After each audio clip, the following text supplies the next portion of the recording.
আসসালামু আলাইকুম।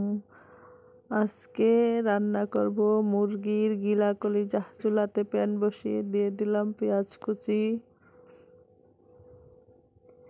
পেঁয়াজটা ভেজে নিব। একটু বেশি পেঁয়াজ দিছি।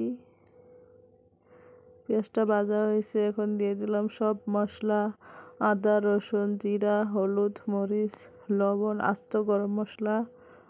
পানি দিয়ে গুলিয়ে পেঁয়াজটা ভাজা হয়ে আসছে, এখন দিয়ে দিব। ভালো করে মশলার সাথে পেঁয়াজটা ভেজে নিব। কষানো হয়ে গেছে। আগে থেকে সিদ্ধ করে রেখেছিলাম মুরগির গিলা কলিজা দিয়ে দিলাম, দিয়ে ভালো করে কষিয়ে নিব।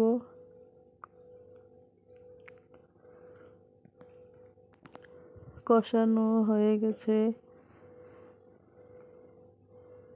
এখন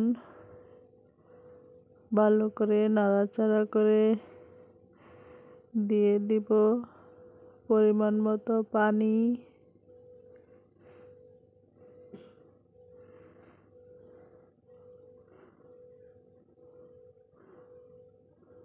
পানি দিয়ে চুলাটা বাড়িয়ে দিব।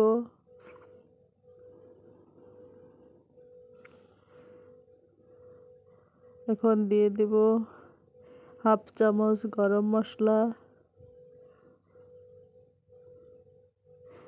গরম মশলা দিয়ে 2 মিনিট রান্না করব। ঝোলটা শুকানো পর্যন্ত। তেলটা উপরে ভেসে উঠলে উঠিয়ে নিব। হয়ে গেছে মুরগির গিলা কলিজা বোনা। ভিডিওটি ভালো লাগলে লাইক, কমেন্ট, শেয়ার করে দিবেন। ধন্যবাদ সবাইকে।